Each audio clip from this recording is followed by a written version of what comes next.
So when I say the word sustainability, what are the thoughts that come to your mind? Eco-friendly, green spaces, plastic-free? Yes. But sustainability is not always about the environment. In fact, it is built on three pillars: environmental, social, and economical. Now, what if I told you that sports can be used as a tool to achieve our sustainability goals? I know many of you are confused right now, but honestly, I'm not. Every time I have to introduce myself, I say, hello, I'm Priyal. I'm a chartered accountant, international rifle shooter, and sports sociopreneur. Typically, people always understand the first part of my introduction, but when it comes to the latter half, they stare at me. Sports sociopreneur. What is she even talking about? So let me take you back to where I believe it all started. When I was in college, I was actively involved as a volunteer with several NGOs working for the upliftment of underprivileged children. I personally felt connected to the cause, so I continued my efforts in the same direction. Most of my time would be divided between attending college, volunteering at an NGO, and competing as a member of the Indian national squad. One day, when I was teaching at an NGO, I got into a conversation with the kids of what my training schedule was for the upcoming matches. One of them asked me out of plain curiosity, "But Didi, what do you mean by shooting? Are you an actress?" I smirked and I told him, no, I'm not. I'm a sports person and I play rifle shooting for India. Most of these children did not know what I was talking about. So I decided that instead of teaching them math, I'll talk to them about sports. I asked them a very simple question. Which is your favorite sport? There was an unexpected silence across the classroom. I repeated my question. What sport do you guys play every day after school? Again, silence. For someone like me, who had been raised on a shooting range, clocking in hours of training, reading about sports and sports persons, dreaming of becoming big, this silence made me feel uncomfortable. At that moment, I realized that I came from a place of privilege, and this had made me oblivious of the fact that there's a much larger world out there that did not have access to the same facilities as I did. This dialogue that I initiated with the children was not going to end here. I did not want to brush it away or turn a deaf ear to the problem. In fact, in the following days, I kept bringing this conversation up again and again with the children. Out of 2 or 3 boys who knew a little about football and cricket, most of the children knew nothing about sports or had ever stepped on an open field. One of the girls walked up to me and said something that particularly lingers at the back of my mind. She said, "Girls don't play sports. It's a boy thing." Part of me wanted to reach out to her and tell her that sports is for everyone, and on the sports field, everyone is equal. But in that moment, I was numb. The next few days at the shooting range were not the same. I kept pondering over this discussion I had with the children. I was questioning everything. I was answering difficult questions. I felt blessed. The mere privilege of being able to pursue something I was so passionate about, being able to profoundly grow through the exposure I was getting, being able to interact with some of the best sports persons in the country, sports was an integral part of my life. It had given me my identity, but today I was questioning it. After a few days, when I finally got my thoughts in order, I immersed myself in some research. I wanted to identify the root cause of the problem, and the CA and me, of course, had to look at the numbers. I started studying the general sports statistics in our country. Let's just say I had another thing coming for me.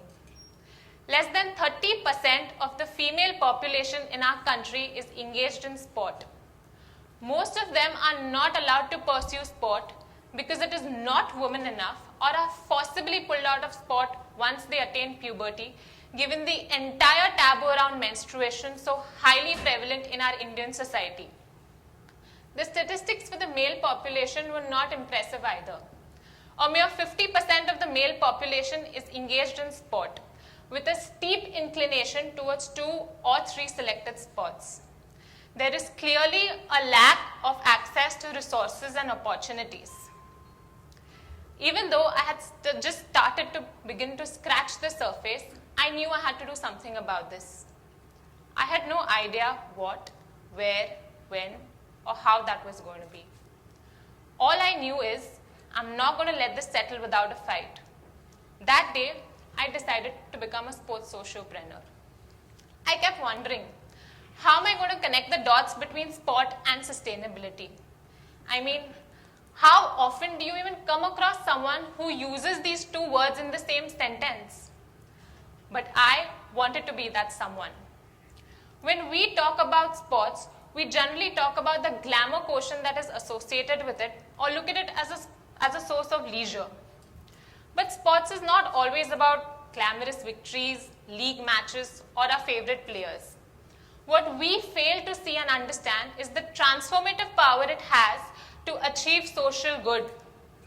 Sports is an effective tool to achieve the 17 Sustainable Development Goals set out in the United Nations 2030 Agenda. Several countries across the globe are already running successful sport for development programs. For example, a skating school in Afghanistan has made skating the most popular sport for the young girls there. In Colombia, a sport for development program is boosting the production and sale of surfboards made out of recycled plastic. How cool is that? Similarly, in Lesotho, a football-based sport education program is igniting young minds and preparing them for prospective employment and education opportunities. Don't you think it's high time such sport for sustainability practices came to India? When I talk about sustainability, I talk about the ability to exist constantly. When we infuse an inclusive sports culture at an early stage, we create a holistic environment that triggers sustainable community development. We promote equality, inclusivity, and unity. No matter what background you come from or what gender you identify yourself with, on the sports field, the single and the most important thing that matters is what you bring to the team and the game. Through sports, we can teach children that they are great at some things, but not at everything. And we can teach them how they can bring their best parts to the game while encouraging others to do the same.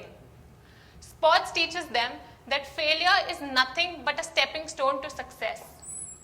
By interacting with children belonging to less privileged sections of the society through the medium of sport, we can initiate a dialogue against the prevailing social inequalities.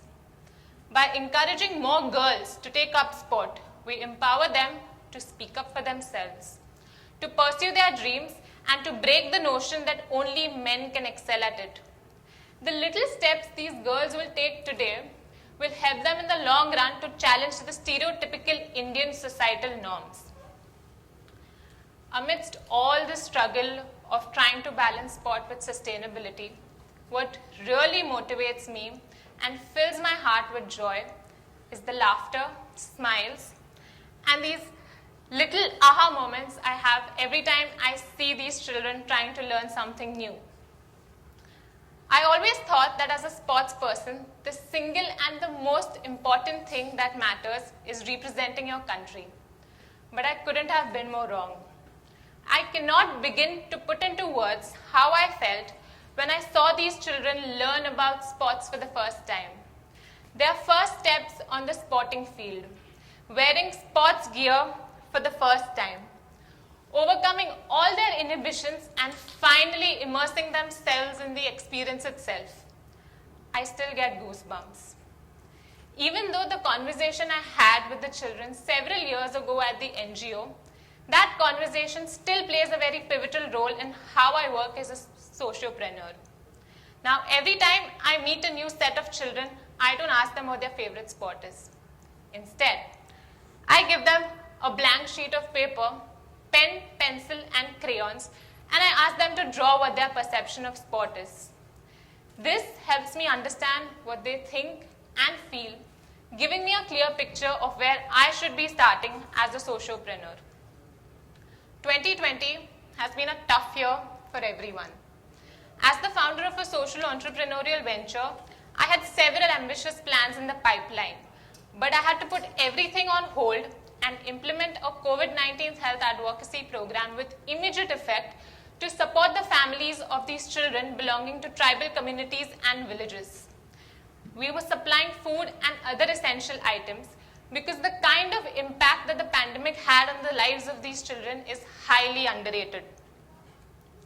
Even in the larger metropolitan areas, children have been severely impacted. They are now victims of the digital world and are glued to their phone screens and other electronic devices for the better part of the day. This has resulted in a rampant rise in cases of screen dependency disorder and obesity among them. In the post-COVID-19 era, sports will play a pivotal role in ensuring that the physical health and mental well-being of these children comes back on track. So why am I here talking to you about this today? Because I truly believe it's high time we started promoting sport for sustainability practices in our country. By promoting an inclusive sport culture, we can open new doors to address the regional, communal, and other religious disparities that are so widely prevalent in our country. We can teach children about success, failure, and respect.